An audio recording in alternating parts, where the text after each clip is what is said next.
have started off with that really. I've paid for everything on here. Welcome back. Different video today. I've not been out, well I have been out, but it was absolutely pissing it down and footage wasn't right good. I might put a couple of little clips in, but I thought I'd just sum up the Amflow. Now I've been riding it like a good few months.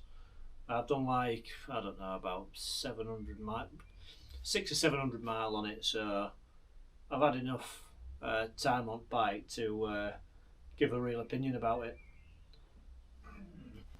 So it's obviously designed to be a light trail bike, like 20 kilos, something like that. Obviously mine isn't 20 kilos because I've changed quite a lot of stuff on it already, and I'm going to go through some of the reasons why I did that. Some of it was because it was poor quality, some of it it's just personal, like setup really. So when I first got the bike from Loud Cycles, I spec'd it up with Hope Tech 4s on it, Zebs, and the Hope cranks. Yeah, I'm not a fan of Maguras at all. It might have been better keeping the Maguras and giving them a test, because I cannot get these set up right whatsoever. They just squeal constantly. So my last ditch attempt before I sell them is I've got a 220mm rotor on the back and fresh pads. So if that doesn't work, I've tried all sorts of stuff. I've got new pads, new rotors. I've tried 3 different sets of rotors. So I've tried SRAM rotors, Magura rotors, and the Hope e-bike ones that I've got on now squeal no matter what. The only one thing I can say is they didn't squeal when I had organic pads on, but the organic pads, 20 miles for a set of pads in the wet. Yeah, I'm not paying 40 quid every time I go out in wet just for pads. I mean, now it's summer, it'd be alright, like, but yeah, that's why I swapped them from the organic ones that didn't squeal. Right, so since then, so you've probably all seen the first video where the screen didn't work. I wasn't really impressed with that, and the paint work was shocking. So the screen, that wasn't an issue. The Amflow got in touch with me, said do the update, and I didn't even have to send it off. I just plugged it in to the computer and it updated and it was fine. So I've had no more issues with that whatsoever at all really. Like the software side of it, I hadn't had any sort of not connecting to the app. Sometimes they get bricked, or you know, all your general stuff where you got to like power cycle it. Not had any issues at all since I updated it. Since I've had it, there's been 3 updates. Just adding little things. To start with, you couldn't really adjust the power modes very well. It was, instead of being able to set it to anything like every other bike you get, the Eco was set in a zone, the Trail was set in a zone, and the Turbo was set in a zone. Now the zones are a lot bigger and they overlap. So I've got it turned right down in Eco. So I mean, to be fair, it pedals really well, even turned off. I'm quite surprised that it pedaled like I had a Kenevo SL before this, and it pedals more or less the same as that. In VisiFrame, after putting VisiFrame in, obviously it's fine now, but I highly recommend in VisiFrame from new, because yeah, it is proper scratched underneath. You can still see it all down there, but yeah, it's not that noticeable with the VisiFrame on, because the VisiFrame's kind of shiny.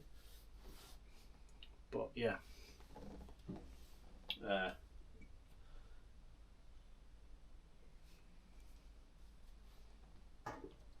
so what have I changed since I got it? The most important thing I've changed is the rear shock. The rear shock that comes on it was poor. There's no other way about it. It's just cheap shock. I didn't have enough rebound adjustment. It was just too fast all of the time. Even with it turned all the way to slow, it was just far too fast.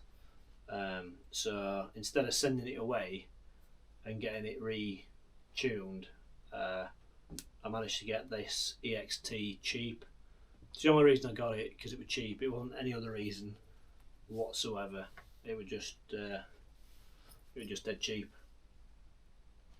I put it on, and it's possibly one of the best shocks I think I've ever ridden. Whether or not it's because of the bike, I don't know, but it just feels, it's like it's not there. It just does what it does. You don't have to mess. I just make it a little bit faster when I'm in peaks, and when I'm on jumps, I just slow it down a bit, maybe 2 clicks, and it's perfect. Stem, absolute garbage. The one that came on it, just no matter how much you tightened it up, it would just slip on the steerer, and like I'd go into, if it went to a corner hard and turned, it turned the wheel. It'd end up misaligned. That was even with it on like way above the torque settings that it was meant to be set. I think they've changed them now though. I don't think you get the same stem as what I bought it with. Wheels. So Amflow wheel, absolutely the best standard wheels I have ever had on any of my bikes whatsoever. They're just they're really good. I run rim packs anyway, and I did that. The first thing I did was put rim packs in them, because if you don't run rim packs round here, you just bend wheels straight away, like completely. And even with running rim packs, I have destroyed a few wheels. The rear one is a New Hope, and there's already loads of scratches all around rims. But we'll get on to that. Yeah, very good. The frame, people said I were going to snap it. I believe that I've put it through quite a lot of stress, more than what you'd probably normally put a trail bike through, and it's been fine so far. Absolutely spot on. Went down Icon at W Bike Park. I've had a lot of big hits on it. People say it's flexy. Now, it is a little bit, but my Canevo, my full fat Canevo was far more flexy than what this is. You could feel it a lot more. This is kind of good flex. It's just got that little bit of give in it in the corners, so that it's not sort of rock hard, banging off stuff and bouncing all over the place. It is quite an active rear end. To be fair, the only time I notice it is when I'm at bike parks. You don't notice it in peaks or all like that. It's not that much flexy to notice, but that's just me. I might not notice things. I'm a bit loose anyway, aren't I? So wheels. Obviously I've got Hope on the back, because Amflow don't do a 27.5, which is a bit disappointing. Bearing in mind that you can run it mullet, I don't know why they wouldn't just have the option of speccing it like that from factory. They don't even do a wheel for the back. So at the minute I'm running a Hope wheel and an Amflow wheel. It's like, if you're a bit OCD with stuff, running 2 different types of wheels, it's a bit, yeah. Well, I'm not OCD, so I'm not bothered, but I know a lot of people are. So they'd have to buy another wheel for the front as well, even though the wheels that come on it are quite alright. Does run a lot better as a mullet, in my opinion. When it was a 29er, I had a couple of instances of, like, when you're going off drops and they're quite slow, hitting my arse on the back wheel, and it's stopping it dead and nearly going over bars. So for that reason, and just kind of tucking it underneath you when you're going down steep tech, it's a lot better with a mullet. It's just better. it runs a lot better.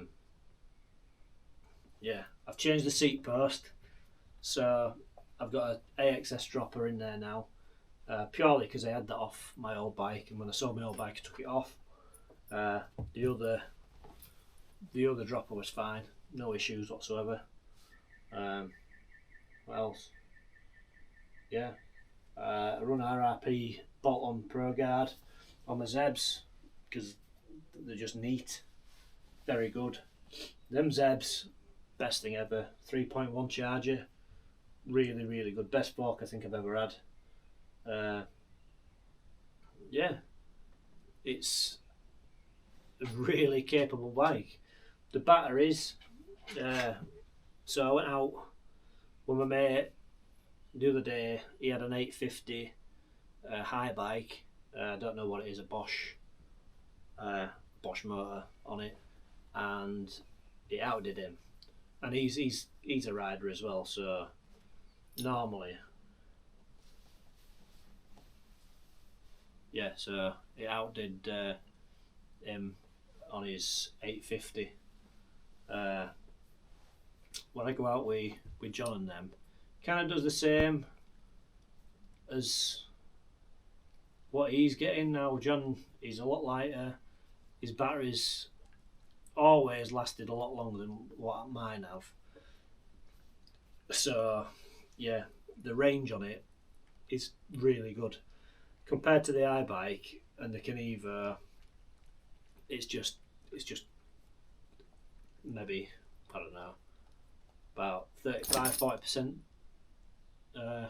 greater range. I mean, I know the Kenevo only had a 700 watt hour battery, and it was a big heavy bike, so that's where you're getting your extra range from. I've gone through a chain already. I was a bit worried about the GX, but it seems to be, I haven't really missed. It's been alright. So I was going to swap it for XT, but I think I'll keep that. I'm quite surprised. Failures. So they have issues with speed sensors. I haven't had a problem with the speed sensor yet. I am going to buy one just in case. They're like 25 quid. 25 quid just to have a spare, and then if it does fail, you'll get one replaced anyway, so you just always have that in your mind, that if it does go, you can just change it. You're not stuck. Like if you go away somewhere, you know, it's not going to fail and ruin your day. I knew they were running out of stock on them at some point, but you get them within like 2 weeks, I hear from online sources and real world sources. My mate Wayne, his battery failed, so he wouldn't turn on, or it was turning on and turning off, I don't know what it. Either way, it was his battery that failed. He got one replaced in a week. Decent enough. Yeah, tyres. So it came with an Assegai on front. I think we're going to swap it back to the Assegai. Now it's a bit summery, even though it pissed it down the other day. It was soaking. The rear one, I think it was a Dissector or something like that. It was like a 600 gram tyre. Yeah, waste of time. So that went with the other bike. So my mare is super soft front and rear now. Yeah, I think that's about it for the sort of techie stuff. How does it ride? You watch the videos. It rides well. It makes me better. Even with the techie uphills, the way it delivers the power, it's just something else.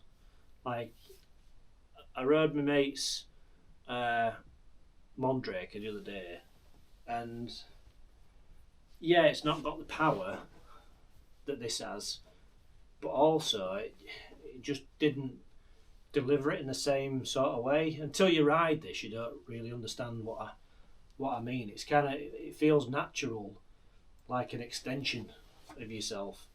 It's it must be something to do with that rear speed sensor, because it doesn't sort of lose traction as much as my other bikes. have in the past. Same climbs in the peaks that I was struggled with before, not even an issue. And then I'm moving on to like the more technical climbs. So it is either making me better or I'm getting better because of it. But yeah, it's really capable. Would I buy it again? Yeah, yeah. I mean, they brought out the Uno, and they brought out the Forbidden, and they brought out a new Gen 4 lever. I might have a go on the lever, see what it's like. Richard Butters at Racecar, he's got a demo, so I might go see what that's like. I mean, I might chop it in for one, but at the minute, it wants me to go out and ride. It makes me want to ride more.